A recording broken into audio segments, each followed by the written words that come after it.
السلام علیکم۔ اسلامک وقت یوٹیوب چینل۔ یہ اسلامی چینل اسلامی معلومات، حمد و نعت، قرآن مجید، مسنون دعائیں اور مختلف اسلامک ویڈیو احادیث اس کے بارے میں ہیں۔ میرا نام ہے محمد عدیل، تو چلیے شروع کرتے ہیں۔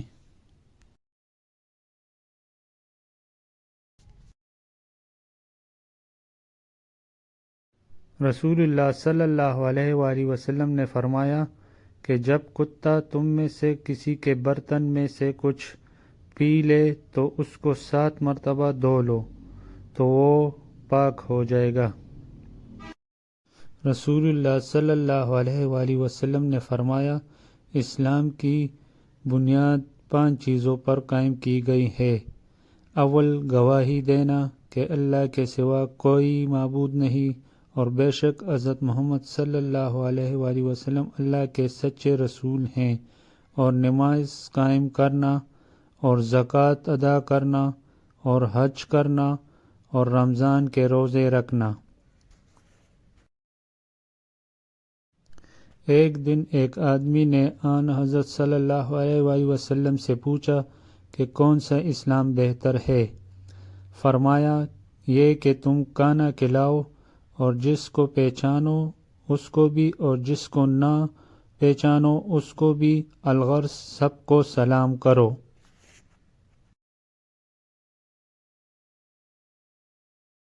لوگوں نے پوچھا، یا رسول اللہ صلی اللہ علیہ وآلہ وسلم، کون سا اسلام افضل ہے؟ تو نبی صلی اللہ علیہ وآلہ وسلم نے فرمایا، وہ جس کے ماننے والے مسلمانوں کی زبان اور ہاتھ سے سارے مسلمان سلامتی میں رہیں۔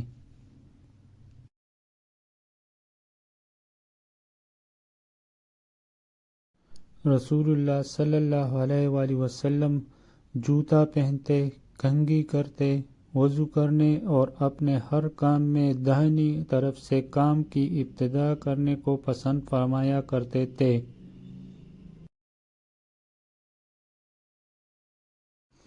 بے شک رسول اللہ صلی اللہ علیہ وآلہ وسلم نے فرمایا، قسم ہے اس ذات کی جس کے ہاتھ میں میری جان ہے، تم میں سے کوئی بھی ایماندار نہ ہوگا جب تک میں اس کے والد اور اولاد میں سے بھی زیادہ اس کا محبوب نہ بن جاؤں۔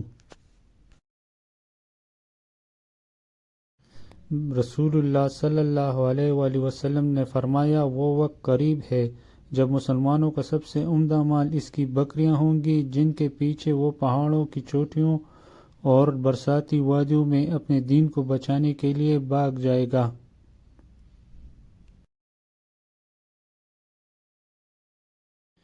ایک دفعہ رسول کریم صلی اللہ علیہ وآلہ وسلم ایک انصاری شخص کے پاس سے گزرے، اس حال میں کہ وہ اپنے ایک بھائی سے کہہ رہے تھے کہ تم اتنی شرم کیوں کرتے ہو؟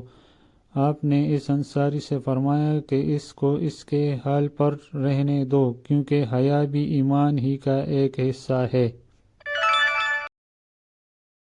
رسول اللہ صلی اللہ علیہ وآلہ وسلم سے دریافت کیا گیا کہ کون سا عمل سب سے افضل ہے؟ آپ نے فرمایا، اللہ اور اس کے رسول پر ایمان لانا۔ کہا گیا، اس کے بعد کون سا؟ آپ نے فرمایا کہ اللہ کی راہ میں جہاد کرنا۔ کہا گیا، پھر کیا ہے؟ آپ نے فرمایا، حج مبرور۔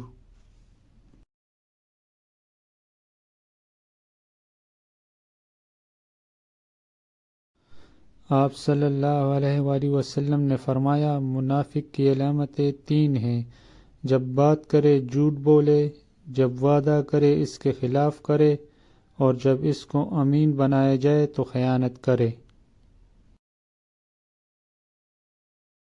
رسول اللہ صلی اللہ علیہ وآلہ وسلم نے فرمایا، جو شخص شب قدر ایمان کے ساتھ محض ثواب آخرت کے لیے ذکر و عبادت میں گزارے، اس کے گزشتہ گناہ بخش دیے جاتے ہیں۔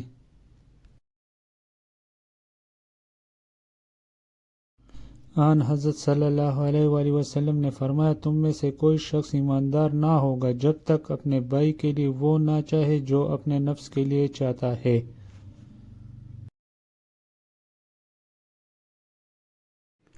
آپ صلی اللہ علیہ وآلہ وسلم نے فرمایا کہ ایمان کے ساتھ سے کچھ اوپر شاخیں ہیں، اور حیا شرم بھی ایمان کی ایک شاخ ہے۔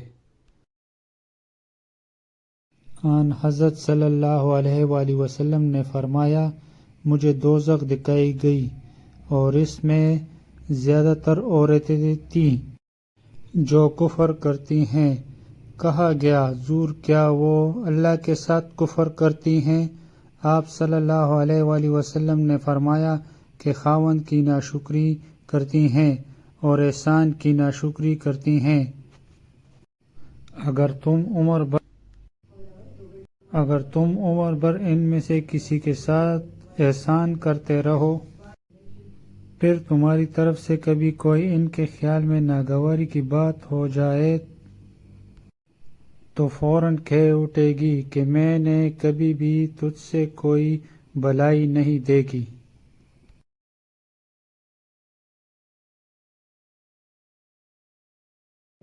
جی جناب، یہ ویڈیو آج آپ کو کیسی لگی حدیث کے بارے میں؟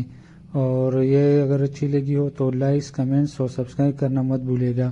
آپ کے دیکھنے کا بہت شکریہ۔ اللہ حافظ۔